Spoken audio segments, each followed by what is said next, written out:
ugly. Who are you to question my actions? Why will my maid serve you before me? Jesus. God knows say if na me, I forbid the nonsense come out from that girl head. Na so.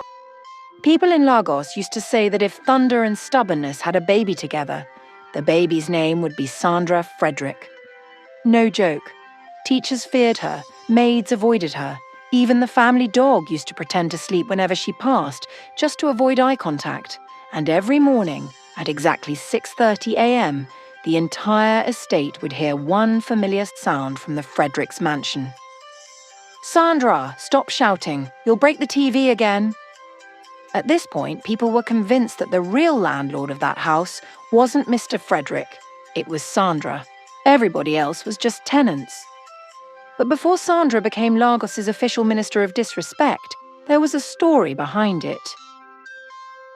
Inside Lagos, in one of those big estates where street dogs wear collar and perfume, lived Mr. and Mrs. Frederick.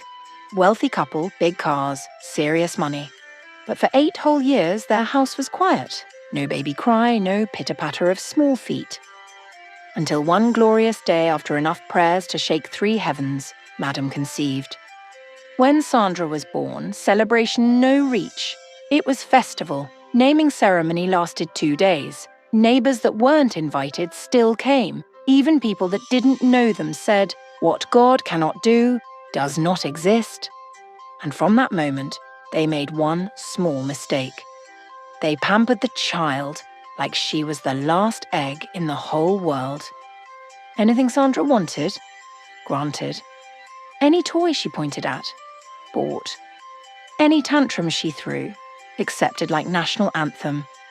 She didn't wash plate, she didn't sweep. She didn't even know where the broom lived. The Fredericks hired maids to do everything. If she dropped her spoon on the ground, somebody else came running to pick it up. If she sneezed twice, they would call a doctor. By age 10, Sandra had transformed into the kind of child that makes adults question their life decisions. She was rude, disrespectful, manners, 0. If rudeness was profession, she would be earning salary. School was another battlefield entirely. Teachers feared her more than she feared test. One day, her mathematics teacher tried to correct her. "Sandra, that answer is wrong. Try again." And Sandra, without blinking, turned and said, "With all due respect, sir, who the do you think you are to correct me?" The man dropped his marker. He felt his soul leave his body. Rumour has it he wrote resignation letter that same night. Whenever the teachers tried to discipline her, they would freeze halfway, because in their mind, they could see the shadow of Mr. Frederick's Range Rover pulling up to the school, or Madam's voice shouting, "Why are you stressing my baby?" So instead of punishment, they simply gave her distance. And complaints. Plenty. Every week, the principal's office became like customer service. Teachers lined up like tenants paying rent. "Sir," Sandra slapped a prefect. "Sir," Sandra poured water on her seatmate because he breathed too loud. "Sir, Sandra told me to mind my business when I asked for her homework." One afternoon, Mrs. Frederick was summoned again. She entered the office with her bag swinging like senator. The principal, Mr. Johnson, rubbed his forehead. He had spoken, he had warned, and at this point he was tired. "Ma," he said gently, "Sandra is not a small child again. She is in JSS 3. She will soon enter senior secondary. Please discipline this child." Mrs. Frederick frowned, hissed lightly, picked her bag and muttered, "Una thinks say to born pikin dey easy. I beg make Una leave my baby alone." She walked out like someone insulted her ancestors. Benicel, Principal Johnson just sat there, staring at the door like, "God help us." The teachers sighed. The secretary crossed herself. Even the wall clock ticked louder in frustration, because everyone knew. If Sandra continued like this, something dramatic must eventually happen. And Lagos was just waiting. Sandra's performance in school was so bad that even her report card looked tired.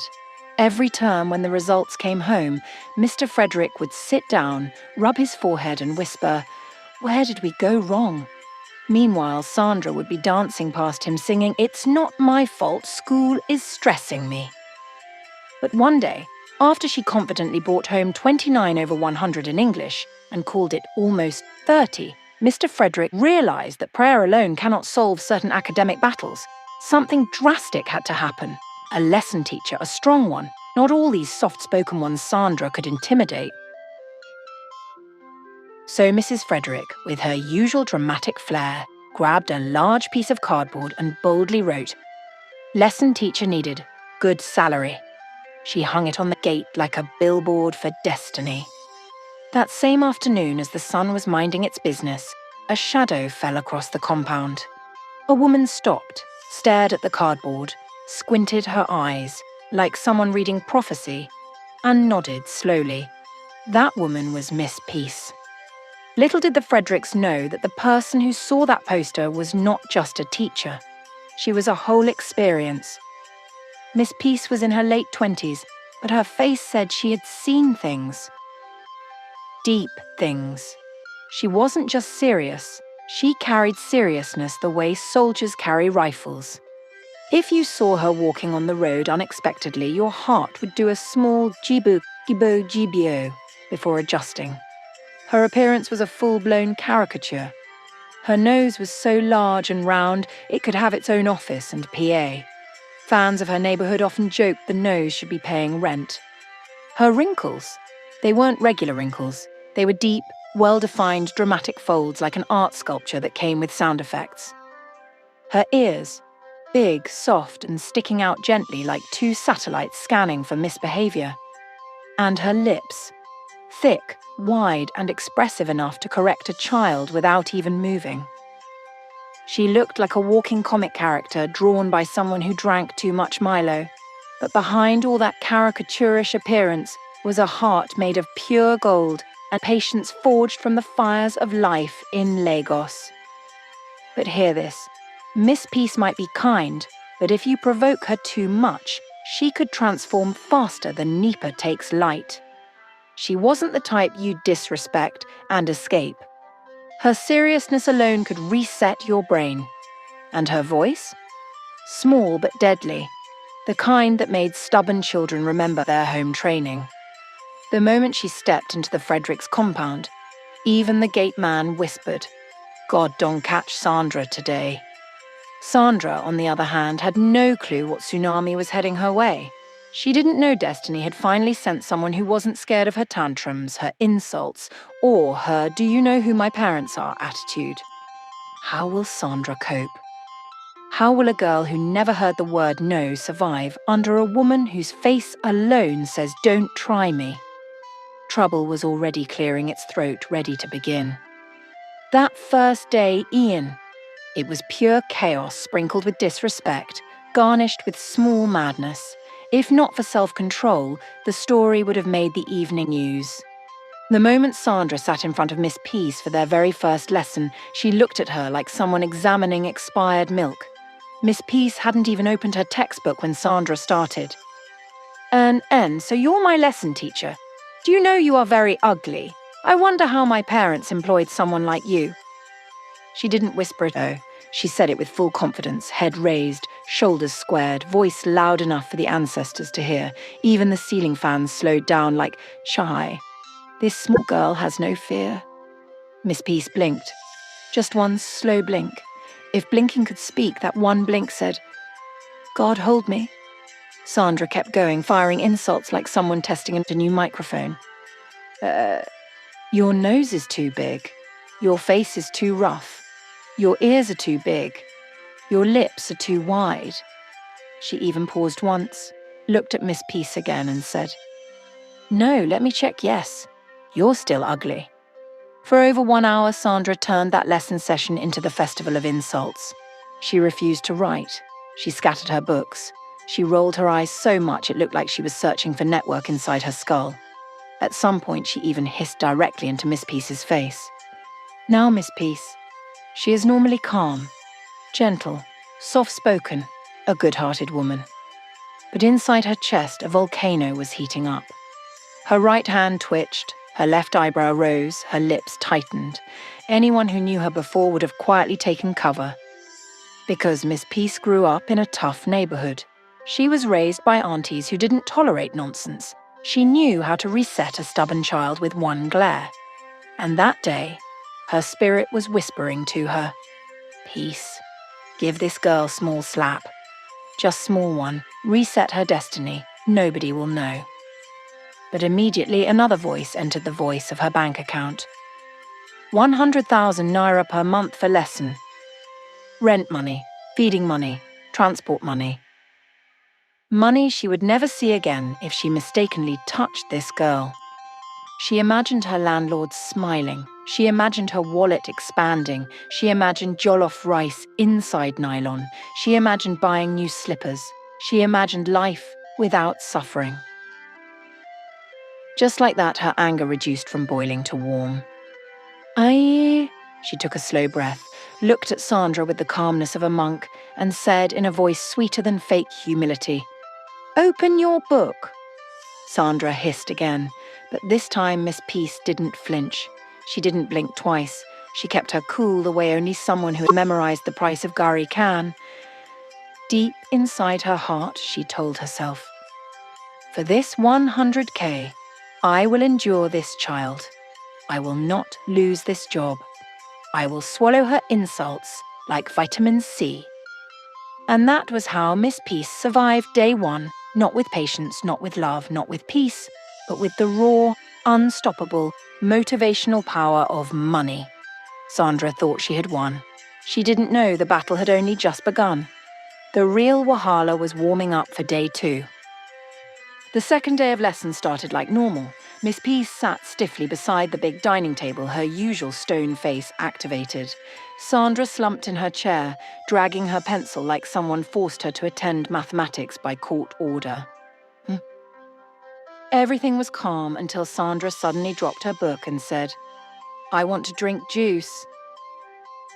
Kioma the maid, who already knew Sandra's Wahala level, rushed to the kitchen. She came back with 2 chilled glasses of orange juice on a tray. But because Kioma was raised well and had sense, she first served Miss Peace before turning to hand Sandra hers. That tiny action was the beginning of World War Juice. The moment the glass touched the table in front of Sandra, she exploded. Sandra's eyes widened like generator bulb. "What?" she screamed. Before anyone could beg her, Sandra grabbed her own juice and smashed it on the floor. The pieces scattered everywhere. Then she reached for Miss Peace's juice and flung that one too, for equality. The whole dining room froze. Miss Peace slowly lifted her face, her expression still tight and unreadable, but her eyes sharp like razor blade. "Sandra," she said quietly, "why did you do that?" Sandra folded her arms, lips pushed forward like a spoiled princess in a Nollywood movie. "Miss Ugly, who are you to question my actions? Why will my maid serve you before me?" Chioma gasped. Even the wall clock stopped ticking for a second.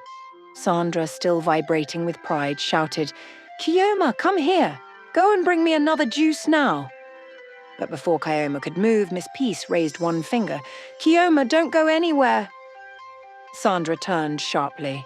"Kioma, you heard me! Go and do what I asked you to do." Miss Peace repeated calmly, "She is not going anywhere." Sandra stood up instantly, pointing at Kioma. "Tell me, who employed you here?" Kioma looked from Miss Peace to Sandra. "Your parents." Sandra stepped closer. "So who child am I?" "You are Mr. and Mrs. Frederick's daughter." Sandra raised her chin proudly. "So that makes me your what?" Kioma swallowed. "My boss." "Good." Sandra clapped her hands once. "Oya, go and bring that juice before I report you to my mother." Miss Peace leaned back, her face somehow becoming even more serious than before. "Kioma, go back to your work. Don't come back here with anything." Sandra's chest rose. She began breathing like a small dragon. "I will report you," she shouted, storming toward the sitting room to go and call her mother.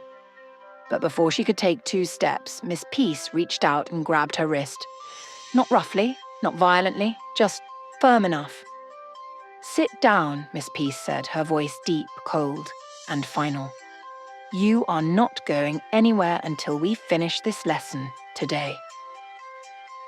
Sandra froze. For the first time in her privileged, stubborn life, she felt the weight of authority. Something about the way Miss Peace's eyes locked on her made her throat go dry. Even her shadow quietly sat down. She slowly returned to her chair, her small legs stiff, and picked up her pencil again like someone attending military school. From the kitchen, Shioma watched with her mouth open, thinking, "Chai, God has finally answered my fasting and prayer." When Miss Peace reached home that evening, she didn't even remove her shoe before collapsing on the bed like a tired plantain seller. Ruth, her roommate, was in the kitchen frying something suspiciously loud. She peeped out and asked, "Peace, why you dey breathe like who run from last ma?" Peace just raised one finger like a woman with emotional damage. "Ruth, that girl, Sandra, she no be human being. She be spiritual assignment." Ruth dropped the frying pan. "Talk true." Peace dragged herself upright. "My sister, if you see Wit and that girl do today, chai." Ruth folded her arms. "God knows say if na me, I forbeat the nonsense comet from her head. Small pickin' way never baff sense." Peace hissed long. "Nah so. Make I tell you something. God knows say me too, just a control myself today. You know say normal me? Normal me. I for don't change am for the girls who tell her ancestors go stand up." Ruth burst into loud, dramatic laughter. "You way carry serious face like borrowed soldier."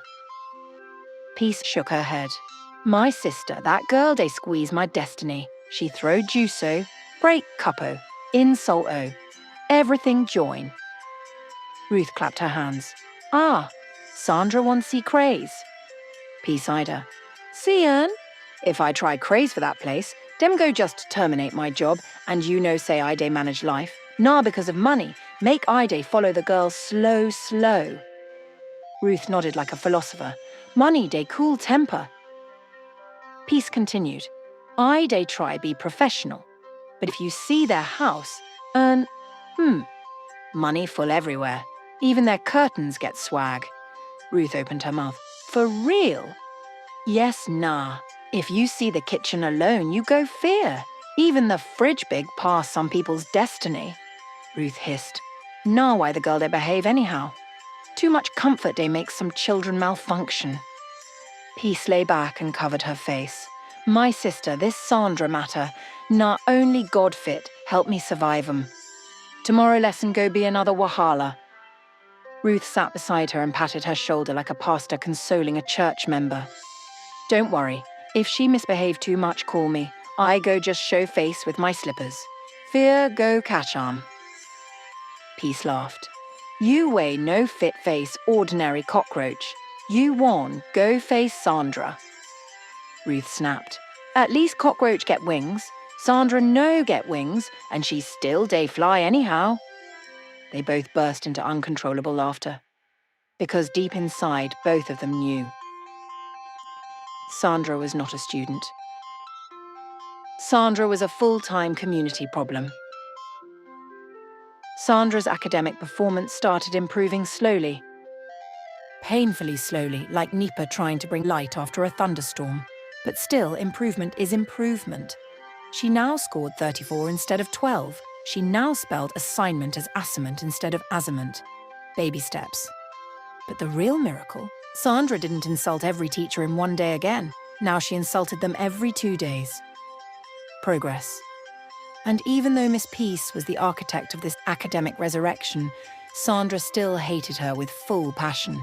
She hated her big nose, her giant ears, her thick lips, her serious face, her no-nonsense energy, everything. But you see that fear? That fear had become part of Sandra's blood group. Whenever Miss Peace raised one eyebrow, Sandra's soul would reboot. One fine Thursday, while Sandra was busy pretending to study, her parents called her into the living room. Her father cleared his throat like a principal about to suspend someone. Sandra, we will be travelling for a wedding. 2 weeks. Sandra smiled. Okay, so Chioma will take care of me, Abby. Mrs. Frederick shook her head. Her father added slowly, You will be staying with Miss Peace. The smile on Sandra's face disappeared so fast, even her shadow gasped. Me? Stay where? With who? Over my dead. Before she finished her sentence, the front door opened with perfect timing. Enter Miss Peace. Face serious, nose entering first, wrinkles arranged like ancient mountain map, ears catching wind like satellite dishes, lips pressed in that don't try me formation. She didn't greet anybody. She didn't sit. She just pointed at Sandra's room like a judge giving life imprisonment. Go and pack your things. We're leaving. Sandra froze like a screenshot. Ma, she stammered. Miss Peace repeated slower this time. Go and pack. Sandra looked at her parents the way children look at parents during vaccination, pleading, panicking, negotiating with their eyes. But this time, these parents pretended like they were suddenly blind. They both turned their faces away as if admiring invisible wall paintings. Sandra's jaw dropped. No rescue mission. No, she's just a baby. No, don't shout at my child. Nothing. Because earlier that day, they had pleaded with Miss Peace like she was Mother Mary. Please help us. Keep Sandra for 2 weeks. Teach her. Mentor her. Tame her. Anything. We'll give you 600,000 naira for expenses. Miss Peace didn't smile. She only nodded with the seriousness of someone agreeing to carry a lion in her handbag. She wasn't doing it because of Sandra. That girl was a full PhD project on human behavior. She accepted because of the 600K. After all, who know like better thing? So with no parental backup, no emotional shield, Sandra carried her pink box like a prisoner being transferred to maximum security. Miss Peace marched behind her like a stern warden. What happened next after Sandra moved in with Miss Peace? Did she suddenly become the perfect child her parents dreamed of? Find out in part 2. If you enjoyed this video, don't just stop here. Hit that notification bell so you never miss any of our new uploads. Thank you so much for watching. Your love and your support means the world to me. I truly appreciate every single one of you. Stay tuned, more exciting videos are coming your way. Much love always.